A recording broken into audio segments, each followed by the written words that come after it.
আমি একটু মাসুদ কামাল ভাই আপনার কাছ থেকে একটু আসতে চাই। আইন উপদেষ্টা বলেছেন যে আমাদের আসলে সেফ এক্সিটের প্রয়োজন নেই, তবে জাতি হিসেবে আমাদের সেফ এক্সিটের প্রয়োজন আছে, কেননা গত ৫৫ বছরে যে দুঃশাসন, গুম, বিচার বহির্ভূত হত্যাকাণ্ড ছিল, সেই ভয়াবহ রাষ্ট্র কাঠামো থেকে সেফ এক্সিটের প্রয়োজন।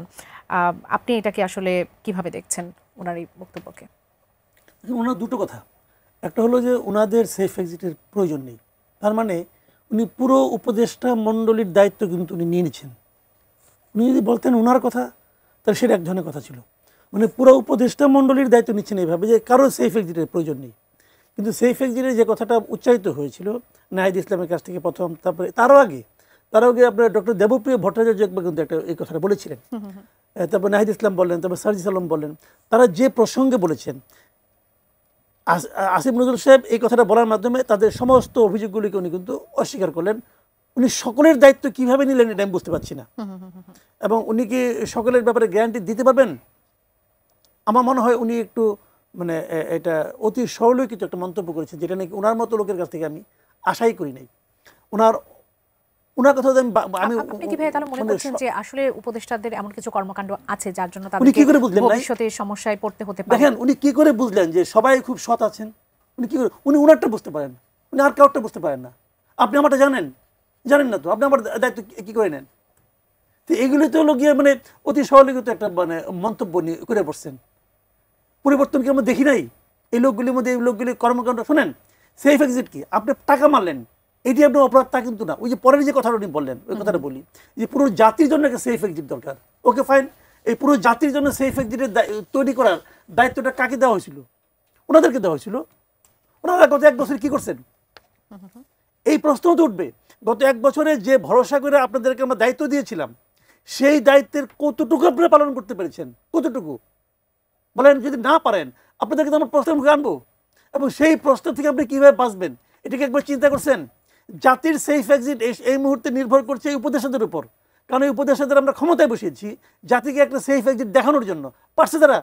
আপনার কাছে কি মনে হয় ভাইয়া যে এই যে প্রশ্নের সম্মুখীন তাদের হতে পারে, তারা যখন এই সরকার যখন আসলে ক্ষমতা ছাড়বে, তখন উপদেষ্টারা কি জাতির এই প্রশ্নগুলোর উত্তর দিতে বাধ্য থাকবে? এমন পরিস্থিতি কি তৈরি হবে? কেন বাধ্য থাকবে না? ওনারা শপথ করে দায়িত্ব নেন নাই? এটা কেন ছেলে খেলা করতে? এটা কি যে আপনি ছোটবেলায় পোলাপান যে খেলাধুলা করতো না, এটা কেউ খেলাধুলা করতে পারছে? এটা খেলাধুলার জায়গা নয় ভাই। আপনি একা একা খেলেন, সমস্যা নাই। আপনার বউর সঙ্গে, আপনার ফ্যামিলির সঙ্গে, আপনার বাচ্চার সঙ্গে সারাদিন খেলাধুলা করেন, আমার কোনো আপত্তি নাই। কিন্তু জাতি নিয়ে খেলার অধিকার তো আপনাকে কেউ দেওয়া হয় নাই। আপনার একটা ভুল পদক্ষেপ পুরো জাতিকে একটা গাড্ডায় মানে ফেলে দিতে পারে, এবং সেই ক্ষেত্রে আপনারা করছেন একের পর এক। আপনি করছেন, আপনার উপদেষ্টা মণ্ডলীর হাতে করে বলে যাওয়া যায় কে কে করছেন না। সবাই জানে এটা, কে না জানে? এই জন্য ওনাদের জবাব দিতে মুখোমুখি হতে হবে না? সবাই জানে, কিন্তু সহজ কেউ নামগুলো আসলে প্রকাশ করছে না, অপেক্ষা করছে।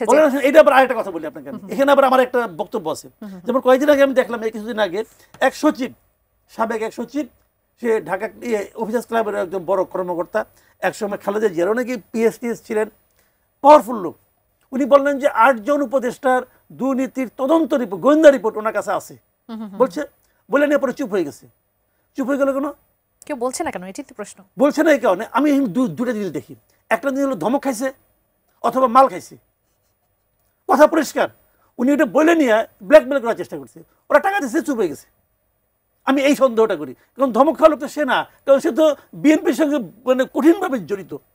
এবং যখন উনি বলেন তখন সবাই হাততালি দিছে। তাহলে নাহিদ ইসলাম কেন প্রকাশ করতে পারলেন না?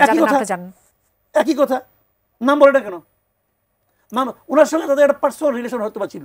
একসময় উনি উপদেষ্টা ছিলেন, ওরাও ছিল। উনি বলতেছেন যে কয়েকজন উপদেষ্টা আছে, উনি তো নাম জানেন, বলেন না কেন? আপনার কাছে কে বড়, ওই পার্সোনাল রিলেশনটা বড় নাকি জাতির ভাগ্যটা বড়? কোনটা বড় আপনার কাছে? আপনি বলেন না কেন? নাকি নেগোসিয়েশন করতেছেন, নাকি ধমক খাইছেন, নাকি মাল খাইছেন? কি ভাই বলেন ভাই? এইগুলি হলো কি, যখন আপনি বলবেন, আপনি যখন পাবলিকলি বলবেন, তখন পাবলিক শুনে ফেলাইলো। যখন পাবলিক শুনে ফেলাইলো, তখন পাবলিকের মনে একটা সন্দেহ আপনি ঢুকাই দিলেন। এবং এই সন্দেহের মাধ্যমে পাবলিক সবগুলি লোককে সন্দেহ করতেছে এখন। এই সন্দেহের যদি কোনো কারণ না থাকে, তাহলে তো আপনি অন্যায় করছেন। আর যদি কারণ থাকে, সেটা আপনি বলবেন না কেন? নাকি এটা নিয়ে আপনি এখন দরদাম করতেছেন? এটা কি রে ভাই? সেটি একটি প্রশ্ন আসলে থেকে যাচ্ছে। দলের প্রধান উনি, ওনার তো এই ধরনের সুইপিং কমেন্ট করা ঠিক না। উনি যদি মনে করেন যে না রিয়েলি উনি মিন করেন, তাহলে উনি বলতেছেন না কেন? উনি এভাবে বলতে না পারেন, উনি দুদককে বলেন। তাও যদি বলতে না পারেন, উনি প্রেস কনফারেন্স করে বলেন যে এই লোকের সম্পর্কে আমি এই তথ্য জানি, বলেন না কেন? অসংখ্য ধন্যবাদ। তো দেশটা উপকৃত হবে। আমরা এবার একটু জুলাই সনদ নিয়ে কথা বলতে চাই। সাইফ মুস্তাফিজ, সুজন সম্পাদক বদিউল আলম মজুমদার তিনি বলেছেন, একটি মন্তব্য করেছেন জুলাই সনদের ব্যাপারে। তিনি বলেছেন যে জুলাই সনদ বাস্তবায়ন না করলে শেখ হাসিনার মতো পরিণতি বরণ করতে হবে। এই মন্তব্য নিশ্চয়ই আপনি শুনেছেন, এই মন্তব্যকে আপনি আসলে কিভাবে দেখছেন? ডেফিনেটলি মানে জুলাই সনদ বাস্তবায়ন না হলে তো আসলে একটা করুণ পরিণতি আসলে যারা অভ্যুত্থানের সময়টায় সামনে থেকে লড়াই সংগ্রাম করেছে তাদের বরণ করতে হবে। তো এই জন্য জুলাই সনদের বাস্তবায়নটা খুবই জরুরি। আমি ভাইয়ের একটা প্রসঙ্গ উল্লেখ করতে চাই যে ভাই বলছে যে উনি কেন বলছেন না। দেখেন, এই সেফ এক্সিটের যে ইস্যুটা, এই ইস্যুটার সময় আসলে এটা বলতে বা এটা নিয়ে আসলে আলোচনা করতে কিন্তু আমাদের কারো ভালো লাগার কথা না। কারণ এই অভ্যুত্থানের পরবর্তী যে সরকার, এটা তো আমাদের সবার সরকার। তো সেখান থেকে আমাদের আশা আকাঙ্ক্ষার জায়গা অনেক বেশি ছিল যে ওনারা অনেক দায়িত্বশীল জায়গা থেকে অনেক কিছু পরিবর্তন করবেন, অনেক সংস্কার দেখাবেন। তো সেই জায়গায় তো যখন আসলে ব্যর্থতার কথাগুলো আসে বা আমরা জানতে পাই যে অনেকের পকেট ভারী হয়েছে, অনেকে দুর্নীতি করেছে, তো সেটা যখন আবার আওয়ামী লীগের সাথে কম্পেয়ার করার সুযোগ তৈরি হয়, তো সেটা আমাদের জন্য বলতে বা আলোচনা করতে আসলে আমাদের স্বাচ্ছন্দ্য কারোরই লাগার কথা না। মাসুদ ভাইদের শুধু কি অভিমানটা প্রকাশ করা হয়েছে এরকম? কিন্তু না অভিমানের জায়গাটা না, মানে আমি মনে করি যে অবশ্যই নামগুলো প্রকাশ করা উচিত, কিন্তু আমি বলছি যে মানে স্ট্রেট ফরওয়ার্ড যে প্রকাশ করার কথা, আমি তো এটা বললাম যে ডে ওয়ান থেকে তরুণদের যে দায়িত্বশীল ভূমিকাটা, মানে এখানে তো আরো অনেক রকম সিচুয়েশন ক্রিয়েট করার সুযোগ ছিল, কিন্তু আমরা কিন্তু স্টেপ বাই স্টেপ আমরা চেষ্টা করেছি যারা সিনিয়র রাজনীতিবিদরা যারা আছেন, যারা ওনাদের মতো যারা আছেন, স্টেক হোল্ডার আছেন, সবাইকে নিয়ে আসলে বাংলাদেশটাকে কিভাবে বিনির্মাণ করা যায় তারা আমাদেরকে গাইড করবেন, আমরা কোনো ভুল করলে শুধরাবো। কিন্তু এখানে যেরকম একে অপরের উপরে দোষাদোষী এবং মানে একরকম দুর্নীতি, এগুলোর যে একরকম মহা উৎসব শুরু হলো, সেটারকে আসলে আমরা এখন যেভাবে আসলে দেখতে হচ্ছে, এইটা আমাদের আসলে কারো এক্সপেকটেশন ছিল না। যদিও এখনও কিছুটা সময় আছে আমার মনে হয় যে এই সিচুয়েশন থেকে বের হয়ে আসার। কিন্তু যেটা বললাম যে মাসুদ কামাল ভাইয়ের আসলে এগুলো বলতে খুব আনন্দ পায়, এখন আনন্দ পায় এই জন্যই যে তারা তো আসলে চেয়েই ছিল যে আসলে এই ব্যাপারগুলোই ঘটুক। মানে এটা কিন্তু তার বলার মধ্যে একটা খুশি আছে, আনন্দ আছে। কারণ হচ্ছে যে তারা বিভিন্নভাবে আমি দেখছি যে উনি ডে ওয়ান থেকেই এই সরকারের সবথেকে বড় সমালোচক। ফাইন, কোনো সমস্যা নেই, আমি ভুল করলে উনি আমার সমালোচনা করবেই, কিন্তু উনি এমনভাবেই বসেছেন যে মানে পানের থেকে চুন খসলেও সে এটা নিয়ে সমালোচনা করছেন এবং নানাভাবে শেখ হাসিনার বৈধতা তিনি উৎপাদন করছেন। 17 বছর ধরে হাসিনার শাসন আমল কিভাবে বৈধ ছিল এবং কিভাবে তারা সিস্টেমেটিক পদ্ধতিতে আইনের মধ্যে থেকে সব কার্যক্রম চালনা করেছেন এবং তার আসলে এরকম কোনো ভুল নেই, সেটা তিনি যেভাবে পয়েন্টটা উৎপাদন করেন এবং এখন এই সরকারের যে কি ভুল এবং তার সাথে একটা পার্থক্য তৈরি করে দিয়ে তার এই আনন্দটা হচ্ছে। আমি আরেকটু বলে দিই, তিনি বিভিন্ন সময়ে আমরা দেখতে পাচ্ছি যে বলার চেষ্টা করছে আওয়ামী লীগকে কিভাবে প্রাসঙ্গিক করা যায় নির্বাচনে। কেন করছেন ভাইয়া আওয়ামী লীগকে প্রাসঙ্গিক করার কেন চেষ্টা করছেন আর আনন্দ পাচ্ছেন কেন এই বিষয়গুলো নিয়ে আসলে এইভাবে কথা বলার সময়? না, এটা তো ওনার মনে হচ্ছে।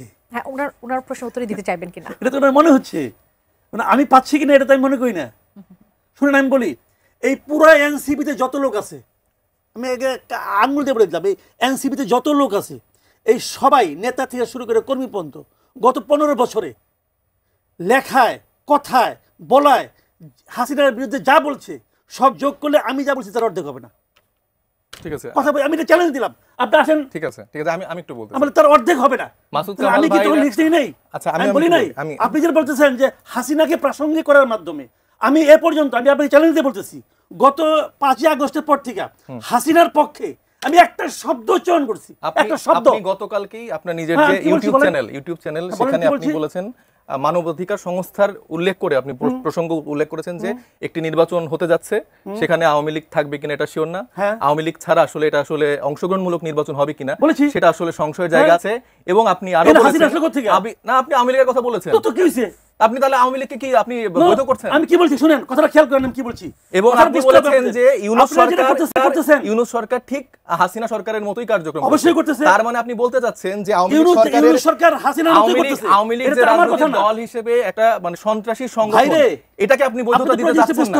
ইউনূস সরকার যা করতেছে সেটা যে হাসিনার মতো আগের সরকারের মতোই হচ্ছে, এটা তো আমি বলি নাই, এটা হিউম্যান রাইটস ওয়াচ বলছে। এই যে এটাই হচ্ছে মজার ফ্যাক্ট, হিউম্যান রাইটস ওয়াচ নিজে কোনো কিছু বলছেন না, পছন্দ হবে না, কিন্তু ওনার ইউটিউবে 30 মিনিট 40 মিনিট বিভিন্ন রেফারেন্স টেনে এই কথাগুলো যখন বলছে, টক শোতে যখন এই কথাগুলো বলছে ভাই আমি বলছি না, এটা হিউম্যান রাইটস বলছে। বলছে, এটা অমুক সংস্থা বলছে, এটা তমুক সংস্থা বলছে, তাহলে এটা না এলে আওয়ামী লীগ না ছাড়া কিন্তু আপনার সুষ্ঠু নির্বাচন সম্ভব না, অংশগ্রহণমূলক নির্বাচন সম্ভব না। এবং উনি যে বললেন যে উনি 17 বছরে এই তরুণদের থেকে অনেক বেশি আকারে লিখেছে, হিসাব করে দিতে পারেন, তাহলে আমার কথা হচ্ছে যে সাগর রুনির ঘটনা আপনারা জানেন, এরকম এই 17 বছরে আমি 2020 থেকে 23 সালে 270 জনের উপরে সাংবাদিকদেরকে হামলা করা হয়েছে, গ্রেফতার করা হয়েছে, গুম করা হয়েছে, খুন করা হয়েছে, আর 17 বছর হিসাবটা আরো বেশি।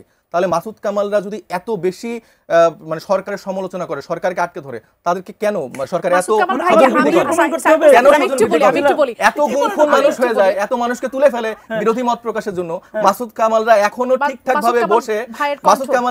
ভাবে বসে এখন আওয়ামী লীগের বৈধতা উৎপাদন করতে পারে। আপনার মনে রাখতে হবে, আওয়ামী লীগ সরকার শুধুমাত্র আওয়ামী লীগের জন্যই এতদিন মানে শাসন করতে পারেনি। তাদের যেরকম সেনাবাহিনীতে নিজেদের লোক ছিল, সাংবাদিকের মধ্যে নিজেদের লোক ছিল, প্রত্যেকটা প্রতিষ্ঠানে তারা এরকম মানুষকে, মাসুদ কামাল ভাইদের মতো মানুষকে বসিয়ে রেখেছিল, যার জন্য তারা এখন এই সময়টাতে থেকেও অপ্রাসঙ্গিক থাকেও মাসুদ কামালরা তারা তাদেরকে কখনো তার কণ্ঠ কেউ রোধ করতে পারেনি। আওয়ামী শাসন আমলে মাসুদ কামাল ভাই তার এই কণ্ঠ বজায় রেখেছে আমরা যতটুকু জানি। আমি একজন দর্শক আছে, একটু প্রশ্ন করতে চাই, তার প্রশ্নটা একটু নিয়ে আসতে চাই। দর্শক স্বাগত জানাই, কে বলছেন, কোথা থেকে বলছেন, আপনার প্রশ্নটি করবেন। আসসালামু আলাইকুম। ওয়ালাইকুম সালাম।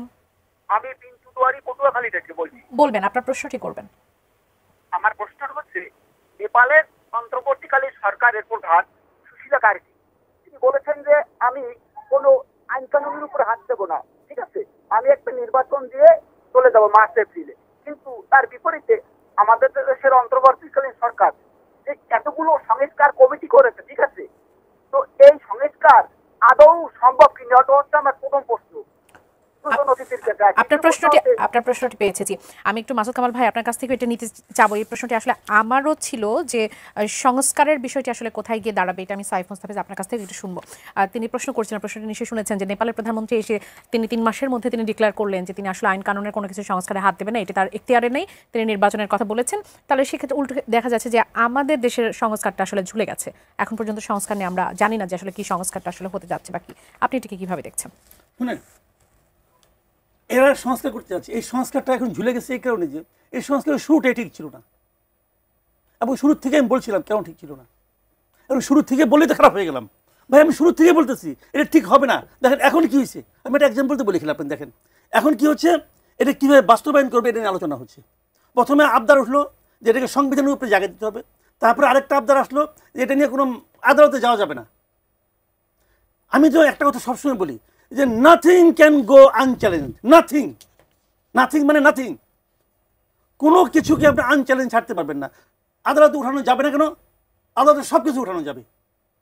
আজকে থেকে 10 বছর 5 বছর পরে শেখ হাসিনা তো বলছিল এই সংবিধান চেঞ্জ করা যাবে না, সংবিধান চেঞ্জ হচ্ছে না, তার কথা অনুযায়ী হবে নাকি? তার কথা অনুযায়ী কোনো একটা ব্যক্তি বা কোনো গোষ্ঠীর কথা অনুযায়ী হবে না, জনগণের কথা অনুযায়ী হবে। জনগণের কথা আপনি বুঝবেন কিভাবে? জনগণের কথা আপনি বুঝবেন নির্বাচনের মাধ্যমে, এর আগে না। যাই হোক, এখন কি হয়েছে, এখন তারা বলতেছে যে এটা নিয়ে একটা গণভোট করবে। খুব ভালো প্রস্তাব, আমার পছন্দ হয়েছে।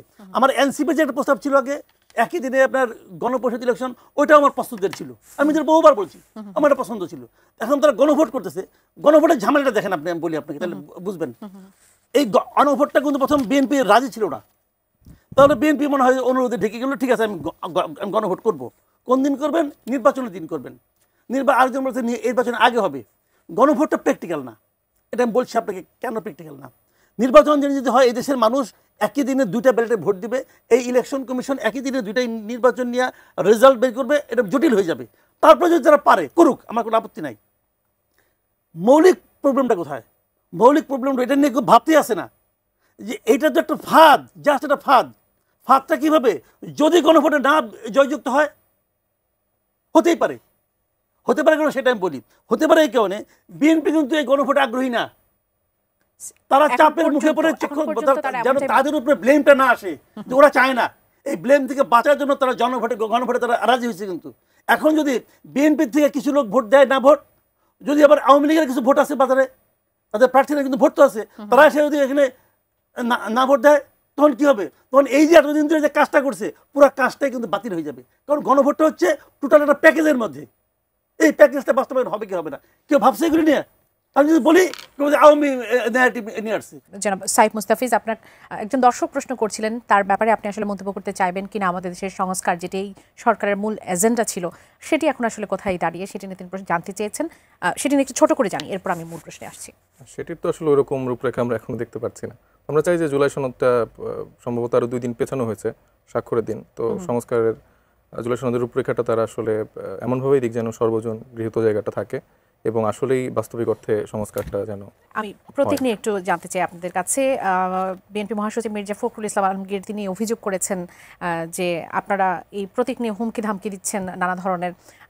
তিনি জানতে চেয়েছেন যে নিজেদের প্রতীক না পাওয়ার কষ্টে কেন অন্যের প্রতীক নিয়ে টানাটানি করছেন, কারণ আপনার ধানের শীষের কথা বলেছেন যে যদি শাপলা না পান তাহলে ধানের শীষও থাকবে না। শাপলার প্রতীকই আপনাদের লাগবে না, যদি পান সেক্ষেত্রে আসলে কি হবে? আচ্ছা দেখুন, এখানে ধানের শীষ বা বিএনপির প্রতি আলাদা কোনো মানে ক্ষোভের জায়গা আমাদের নেই। মূলত মানে নির্বাচন কমিশনের যে দ্বিচারিতা, মানে সেই জায়গাটা বোঝানোর জন্য এই প্রসঙ্গটা উল্লেখ করা হয়েছে। বারবার তারা বলে যে জাতীয় প্রতীক এইটা ওইটা এইখানে আছে ওইখানে আছে, তো সেই প্রসঙ্গটা উল্লেখ করতে আসলে অন্য মার্কাগুলোর প্রাসঙ্গিকতা তুলে ধরা, যে এই যে তারা মার্কা, ইগল মার্কা, ধানের শীষ মার্কা, তার মানে তো এই না যে ইগল মার্কা যারা নির্বাচন করবেন তাদের বিরুদ্ধে বা বিপক্ষে কথা বলছি। তো তারা যখন এরকম একটা খোরা যুক্তি দেওয়ার চেষ্টা করে যেখানে কোনো আইনগত কোনো ভিত্তি নেই, সেক্ষেত্রে আসলে ওই কথাটি উল্লেখ করা। আক্ষেপটা হচ্ছে আপনাদের ইসির প্রতি, ইসির উপরে, কোনো রাজনৈতিক দলের উপরে না। আর না পেলে, যদি না পান, আপনারা বলছেন যে না পেলে নির্বাচনে অংশ নেবেন, এমন কি বিষয়টা? না, মানে নির্বাচনে অংশ নেওয়ার আগে আসলে তো আমাদের মার্কাটা তো পেতে হবে, তো সেটার পরবর্তীতে আসলে শাপলা ছাড়া কি আপনারা নির্বাচন করবেন? না, আমরা শাপলা ছাড়া নির্বাচন করব না। অসংখ্য আচ্ছা, লাস্ট আরো কয়েকটা ইস্যু আমি আসলে একটু বলতে চাই, কারণ সেই সময় কথা শেষ করতে পারি। একটু ছোট করে বলেন। হ্যাঁ, তখন আপনি বললেন যে মাসুদ কামাল ভাইরা হচ্ছে এই সময়টা অনেক আওয়ামী লীগের সময় তারা যথেষ্ট বলেছেন, সেটা আমি অবশ্যই অ্যাড্রেস করি, অবশ্যই তারা বলেছেন। কিন্তু মানে তার যে প্রেক্ষাপটটা আমি বলছি, যে উনি যে বললেন একটু আগে যে বললেই আমি আওয়ামী লীগের দোসর বা এটা ট্যাগ দিয়ে দেওয়া হচ্ছে, এটা কিন্তু না। আমি যেটা বলার চেষ্টা করছি যে উনি অবশ্যই সর্বোচ্চ সমালোচনা আমাদেরকে করুক। আমি আমাদের ক্ষেত্রে আশা করব কিছু তিনি আমাদেরকে কিছুটা সাজেশনও দিবেন যে এটা করবো এটা করো, মানে আমরা তার থেকে এটা এক্সপেক্ট করি। কিন্তু আমার কথা হচ্ছে, আমার সমস্যার জায়গাটা একটা জায়গায়, যে উনি নানাভাবে আওয়ামী লীগের বৈধতা উৎপাদন করছেন ডে ওয়ান থেকে। তার একটি ইউটিউব চ্যানেল আছে, সেখানে আপনি দেখেন কিভাবে খুব টেকনিক্যালি, মানে এরকম না উনি ডিরেক্ট বলবে না যে আওয়ামী লীগকে আমার চাই, অনেকভাবে যে অমুক প্রতিষ্ঠান তমুক প্রতিষ্ঠান বলছে, তাহলে তো হবে না, আন্তর্জাতিক সংস্থাগুলো তো তাহলে মানবে না। তো এইভাবে আসলে তিনি বৈধতা উৎপাদন করছেন। আবার দেখেন সেফ এক্সিটের কথা যেহেতু উনি আসলো, তখন উনি আর একটা টকশোতে আমি দেখলাম বললো যে যদি কেউ হয়, এবার তার চ্যানেলও আমি দেখলাম যে বলছেন যে এটা আসিফ মাহমুদ হবেন। তো তরুণদের প্রতি যে তার আলাদা একটা ক্ষোভ এবং নাম সহজে বলে দেওয়ার একটা জায়গা, এই আসিফ মাহমুদরা গণঅভ্যুত্থানের সময় জীবন দেওয়ার জন্য প্রস্তুত ছিল। তারা হচ্ছে যে চানখার পোলে তাদের সামনে মানুষ মারা গেছে, তার সেও নিহত হতে পারতো। আসিফ মাহমুদরা সেফ এক্সিট না। আসিফ মাহমুদরা আন্তর্জাতিক ট্রাইব্যুনালে যে যার বৈধতা তিনি উৎপাদন করতে যাচ্ছেন, তার বিরুদ্ধে হচ্ছে যে আসিফ মাহমুদরা যে সাক্ষী দিয়ে আসে, নিঃসন্দেহে। তো এই তরুণদেরকে এই ছোট করা, বিভিন্নভাবে দুর্নীতির সাথে বিভিন্ন নৈরাজ্যের সাথে যে ট্যাগিং করা, সেটা করা থেকে তারা যদি একটু বের হয়ে এসে সঠিক সমালোচনাটা যদি করে, এই অমুক হাজার কোটি টাকার, মানে আমি অবাক হয়েছে যে আমাদের এত হাজার কোটি টাকার আসলে জায়গা, আমাদের অফিস ভাড়া, সাংগঠনিক চলাচল, এগুলোতে অনেক সমস্যা হচ্ছে। আমি একটু শেষ করি, এই জায়গাগুলো সমস্যা হয়ে যাচ্ছে। তো এইভাবে ট্যাগিং করছেন, যেগুলো সলিড ইনফরমেশন, যেরকম সার্জিস আলমের নামে একটা কথা ছিল যে উনি এরকম শোডাউন দিলেন, এটা সবাই আমরা সমালোচনা করেছি। দলীয় ফোরাম থেকে আমরা কেউই এই নতুন রাজনৈতিক বন্দোবস্তের জায়গাটা চাই না। কিন্তু মাসুদ কামাল ভাইরা 17 বছর ধরে আওয়ামী লীগের বৈধতা উৎপাদনের জায়গাটা মানে উনি বলছেন যে করেনি, তারা বিভিন্ন সমালোচনা করেছেন। এই সমালোচনাটা করেছেন, সমালোচনাটা করেই এরকম কিছু মানুষকে তারা প্রতিষ্ঠিত করেছেন সমাজে।